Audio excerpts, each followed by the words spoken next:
welcome back to another video. This one looks like it's going to be rolled into a nighttime video. It's getting darker. Maybe I should turn this little light on here, just in case it gets too dark. We'll leave it for now. It's still lighting up. So, in the last video I started talking about the cost of living in this camp through Minnesota winter. And since I've been out of work, I didn't pay attention to it before how much it was costing because I was spending money on stuff, you know, and I had money coming in. I was making over $27 an hour at the foundry, and so I didn't really pay attention to budget and stuff. You know, I just enjoyed life, and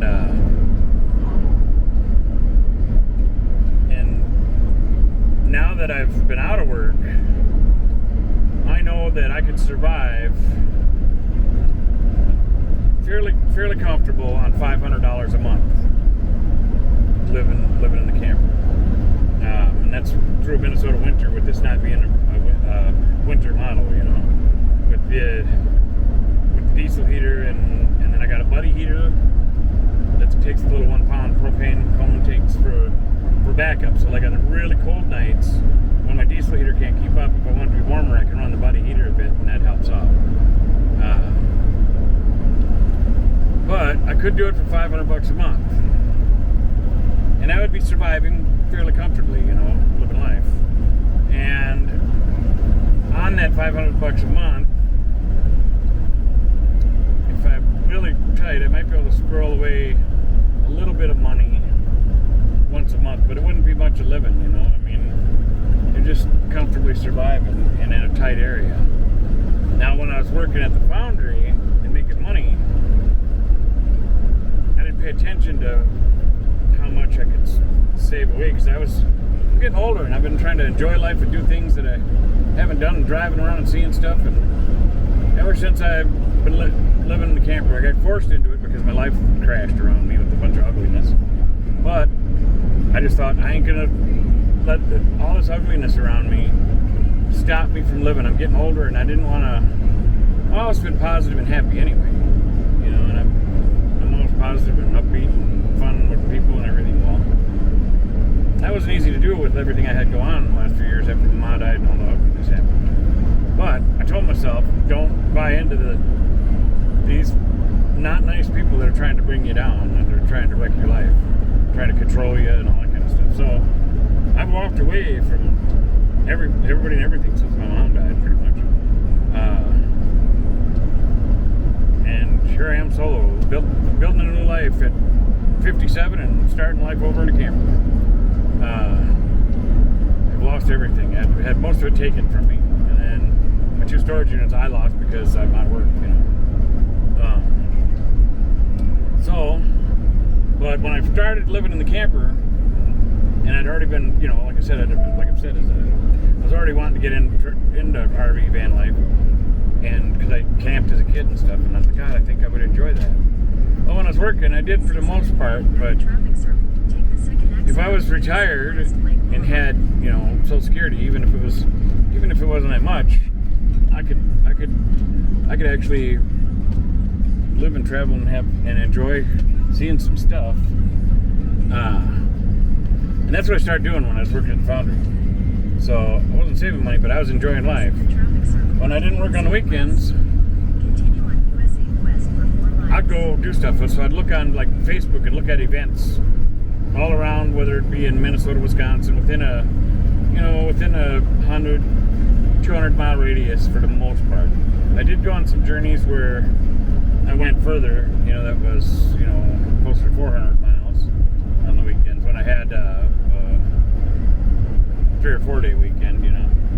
But since I've lived in the camper, I have done more activities and had fun checking stuff out that I never did before than I ever have living in sticks and bricks, you know, living in a house. I've been to ballets, and one time I seen this one event. It was an opera under the stars, and it was in a town by the Twin Cities, and at this Veterans Memorial Park that had kind of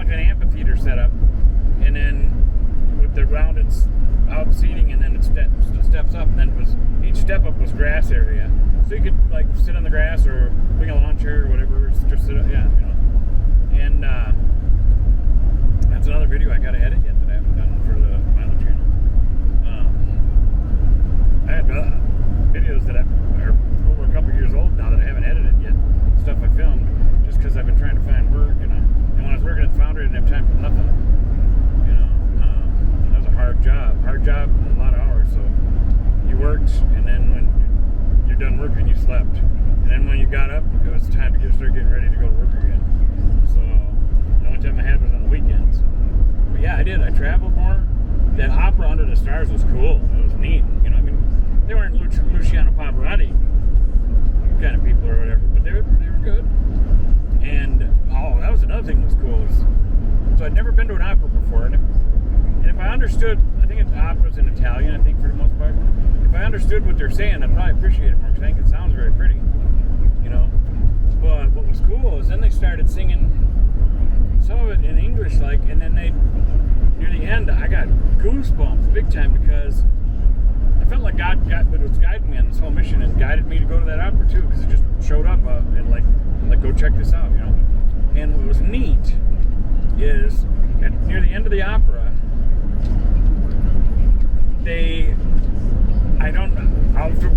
I'll have to listen to it when I edit it to figure out what scripture it is. But they started singing scripture from the Bible. It was so cool. I had some goosebumps going. I almost started crying. It was cool. But and that was a moment that I just felt like, okay, God, I hear you. You know, you sent me here for a reason, and I'm glad that I'm here hearing it. You know, to hear people singing opera and singing it in English and singing scripture from the Bible, that was cool. It was very, very cool. I went to a ballet in Minneapolis. That was really neat. And that was a whole another story that I'll tell one of these times. It was, oh boy, I don't want to get into the whole story right now. I got to make a list of some stories to talk about so I can start out talking about it ahead of time so I don't drag on these videos. But I went to an opera. It was really cool. I got there late because I had ignition problems and all this other stuff. Oh, it was terrible. So I almost didn't think I was going to get to go to the ballet. Well, then things worked out, and so I decided to go to the ballet anyway after paying for a meter. And you can only do so many hours on the meter, and the ballet I knew was going to go that long, so I was risking getting a ticket. But I thought, I'm doing it. I'm going. Something just told me I need to go to this ballet. And so I get there, and online, it's the cheap seats, you know, the nosebleed seats were like $35.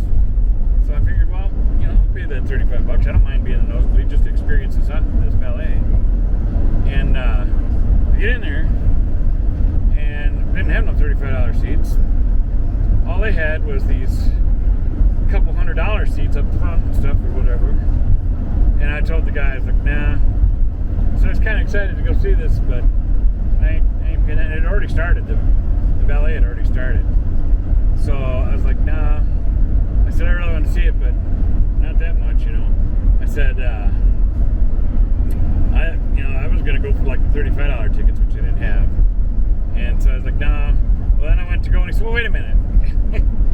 And he said, because he tried saying they had, what if I do it for 75 or something like that or something. I was like, nah. I said, nah. I said, I'll just try to get it another time or something. He said, well, just a minute, let me check something. He started looking on the computer. It was so cool. He's like, I felt I ended up getting treated like royalty. But I was all talking to everybody there too, like I'd done them all my life and joking around with them. And so he says, how about $50? We do it for 50. I said, sure.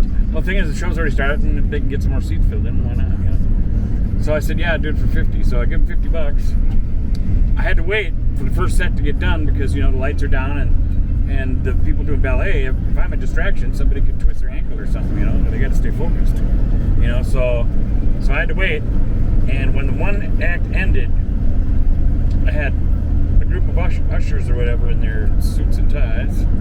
And I was dressed in my overalls, but I had can't remember what shirt I had on, but I had pulled over top of my overalls, so my overalls looked like pants.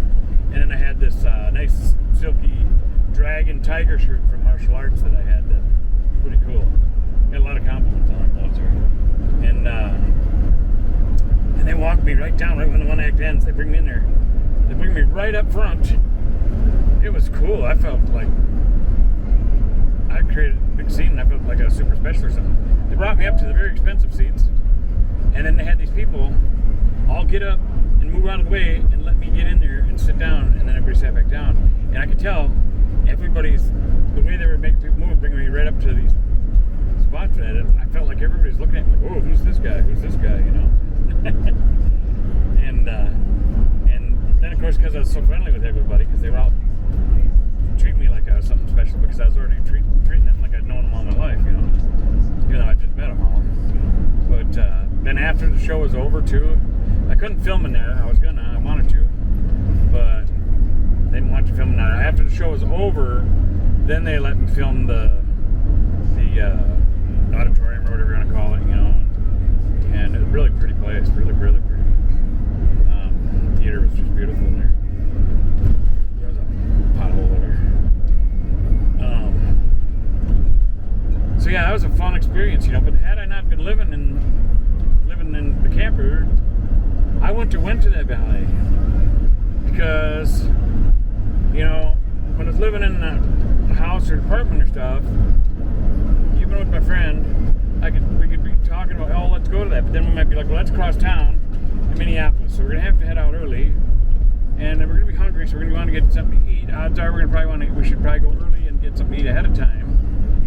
And then we're gonna have to look at extra traffic, and then we're gonna have to find a place to park, you know. And then when the show's over, you know, traffic and stuff on the way back. Oh my gosh, it's gonna be late. Let's do it next week or something, you know. And then you put stuff off, you know. So in this, because it's a house on wheels, I can go to a thing ahead of time, and I can get there a day ahead of time, find a place to park somewhere in the area, I can scout it out, be close by, crash for the night, and then go there the next day, you know. Or when I leave the place, if it's oh, I just gotta end this. When I leave, if I'm tired and I don't want to drive, well, then I just find a place and you know, make dinner or take a nap or something or whatever, you know.